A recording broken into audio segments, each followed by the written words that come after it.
You're best friends with a pedophile for 10 years, one time, and the world never forgets it.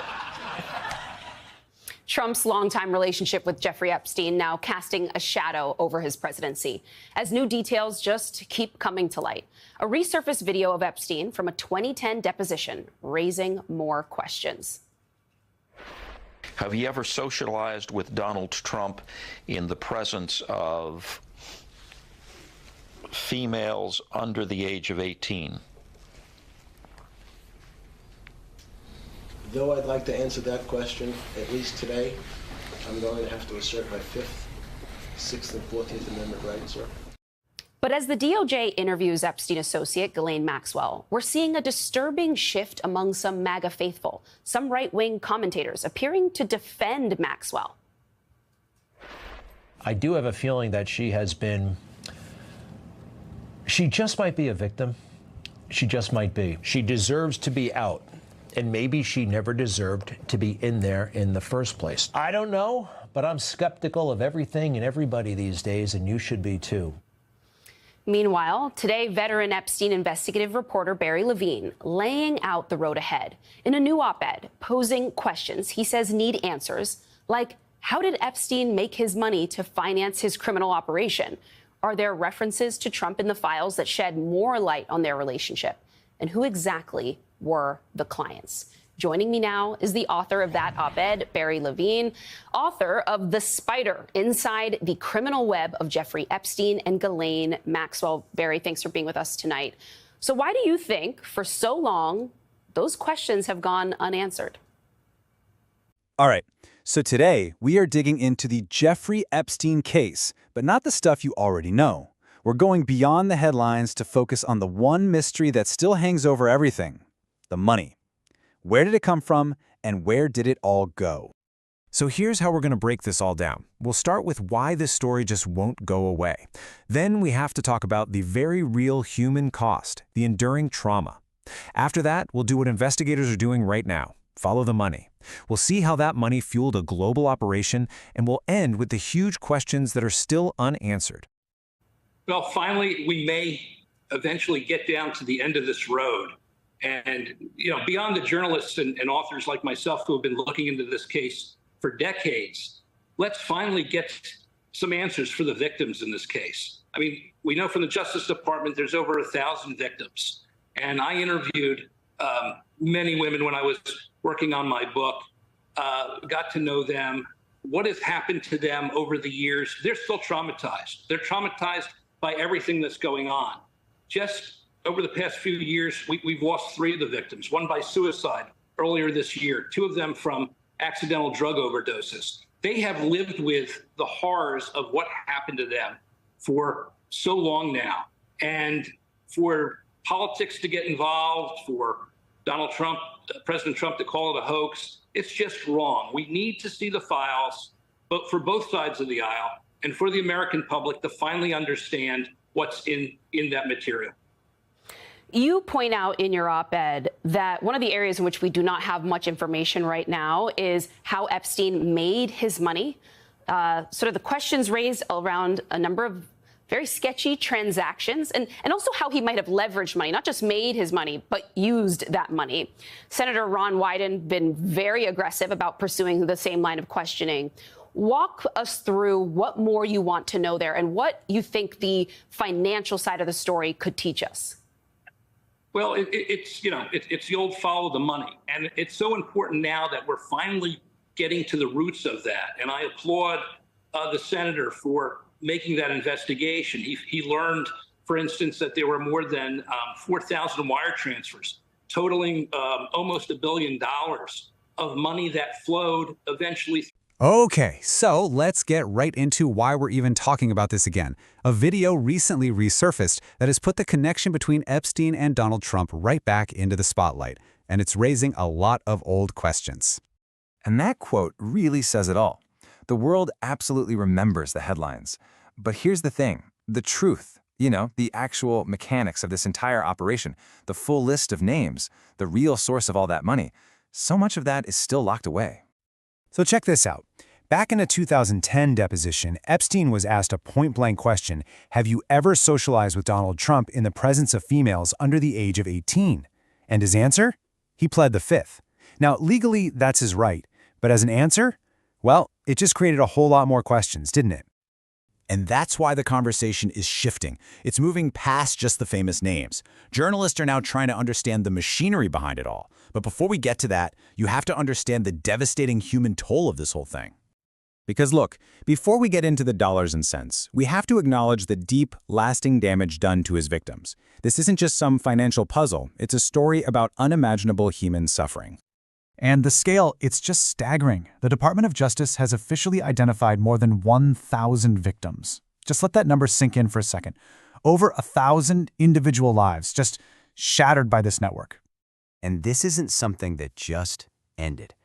As investigative reporter Barry Levine points out, the trauma is ongoing, and for some, it has been fatal. This isn't a story about the past. For the survivors, it's a crisis they live with every single day. Through Russian banks. You have to understand, Jeffrey Epstein was running an international sex trafficking operation. And certainly in the last decade, that operation was being run out of his island in the Virgin Islands. He was ferrying in young women and children from Russia, from several other countries in Eastern Europe. And there were fixers involved. There were men who were putting these girls and children on planes and then taking them in boats to his island. We know from the Attorney General in the Virgin Islands, in her report after Jeffrey Epstein's death, that the workers at the airport saw children as young as 12 years old getting off of planes and being taken to his island. So there was a great deal of money that changed hands to make all of that happen. The airplanes, the boats, the fixers. At one point, he had his estate, or his co-executors of his estate, allegedly get involved in 4 sham marriages so they could avoid immigration issues with some of the women. Now, of course, his 2 co-executors of his estate have denied that they were aware of any wrongdoing. But we need to see those documents. We need to see, in a way, to understand all of this. And we know that banks here in America, Chase, for instance, they had to pay out more than $80 million to his victims because they were accused in lawsuits of looking the other way. So we need to tally all of that money and find out, are there financial crimes involved? And that has nothing to do with actually how Jeffrey Epstein made his money. We know, for instance, at the beginning, he was a benefactor of Les Wexner, the L Brands founder. And also at the end of his life, he was a recipient of Leon Black. So that brings us to the billion-dollar question. Literally, how in the world was an operation on this scale actually funded? That's what investigators are zeroing in on right now. So let's follow them down that rabbit hole. It's a classic for a reason, right? Follow the money. And in this case, that trail is uncovering a financial web that is so much bigger and more complex than anyone ever thought. So let's talk scale. And the numbers here are just mind-boggling. Investigators have tracked nearly $1 billion moving through about 4,000 wire transfers. And here's a key detail. We now know some of that cash was being routed through Russian banks, which gives you a hint at just how international this whole thing was. Now, at the heart of this financial web was this one company called Southern Trust. According to the Attorney General in the Virgin Islands, this wasn't a real business. They called it a criminal enterprise. Basically, a shell company set up for one reason: to move the money that made all of his crimes possible. So where did all this cash come from? Well, we know some of it came from some very, very powerful people. Billionaires like Les Wexner and Leon Black paid Epstein huge amounts of money for financial services. Now, it's really important to say, both men have strongly and consistently denying knowing the Apollo Global co-founder in New York. Now, both of these men have denied any wrongdoing. Jeffrey Epstein was paid for tax advice, for financial services, for consulting. But that money went to, as the Attorney General said, some of that money went into his company in the Virgin Islands, Southern Trust, which she said was a criminal enterprise. So we really need to unravel all of that and find out if some of these international fixers or others who transported these girls or took part in this operation. Anything about Epstein's criminal life. So we've got this massive pile of money. What was it actually used for? Well, according to investigators, it financed a highly sophisticated global sex trafficking operation. And the process was disturbingly methodical. It was like a business. The money was used to recruit young women and even children from places like Russia and Eastern Europe. It paid for so-called fixers to get them on planes, and then it paid for boats to ferry them to his private island. It was a logistical pipeline built for abuse, and it cost a fortune to keep it running. And if you're wondering just how brazen this all was, listen to this. The Attorney General's report includes eyewitness accounts from airport workers who said they saw kids as young as 12 years old getting off planes and being taken straight to his island, right out in the open. Look, something this big, this complex, it doesn't happen in a silo. It needs help. And there are serious allegations of complicity. Major banks like Chase were accused of looking the other way, and they ended up paying over $80 million to victims. There were even allegations that Epstein's own estate executors helped with sham marriages to get around immigration laws, though they have denied this. And all of that, all of these threads, they lead us right here, to today, where the search for the complete truth is now focused on the big questions that are still just hanging out there. It really feels like for every answer we get, two more questions pop up. Like, how did this guy really make all his money? What secrets are still buried in those sealed court documents?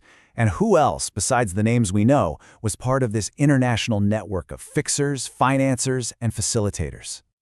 But all those questions about the money, the network, the secrets, they all boil down to one single, massive, and explosive question.